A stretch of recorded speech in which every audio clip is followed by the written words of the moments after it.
Okay, that's it for dancing this afternoon. Let's all come sit in a circle and wait for our parents to pick us up. Cassie Simons clapped her hands together, smiling at the troop of little girls all dressed in pink leotards and pale white tights, their tiny feet shining in satin ballet shoes with elastic sewn across the top to keep them from falling off. She was in a leotard too, but hers was black, with a pair of sheer tights. Her feet were encased in soft ballet shoes. Her long, thick hair was twisted neatly into a bun, revealing her heart-shaped face. This age was her favorite class to teach, she decided, because watching them try so hard to follow her instructions while being giddy that they got to dress up was a blast.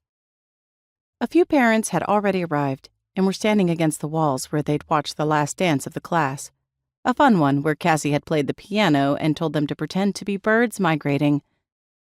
Like the dying swan, but happier. Much happier, because they all kept giggling, which made her smile.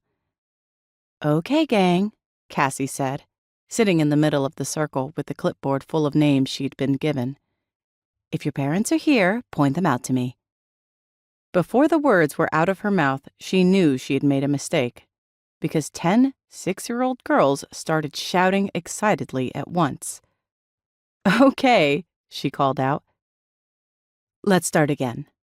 I'll say your name, and you'll tell me if your parents are here. Let's start with Angelina Smith." Within 15 minutes, all but one of her students had been picked up. Some parents had lingered to introduce themselves to the new teacher at the Forsyth School of Dance. Others had asked her questions about how she thought their child was doing and whether she saw any potential in them. And she'd had to answer honestly. It was too soon, and they should be enjoying themselves for now. There was more than enough time for the pain of being over-rehearsed and shouted at while your feet bled from being stuffed into points when they were older. She knew that from experience. "Delilah, is it?" she asked the one girl remaining. She was sitting in the corner of the room holding a giraffe. She was a cute kid. She danced enthusiastically for the entire class, and it was clear she had a natural rhythm as her ponytail swayed from side to side. Delilah nodded, suddenly shy, and Cassie's heart clenched because she knew what it felt like to be forgotten.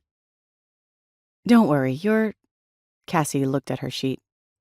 "Dad will be here soon. Maybe you can help me clean up while we wait. I could really use your help." She gave the little girl a warm smile. "Okay," Delilah said softly, standing up. She walked over to Cassie with her stuffed animal still in one hand. The other reached for Cassie's, and Cassie took it, squeezing it reassuringly, because the little girl still looked scared. Maybe she should find something to keep her busy. Wasn't that what she used to do when she felt alone?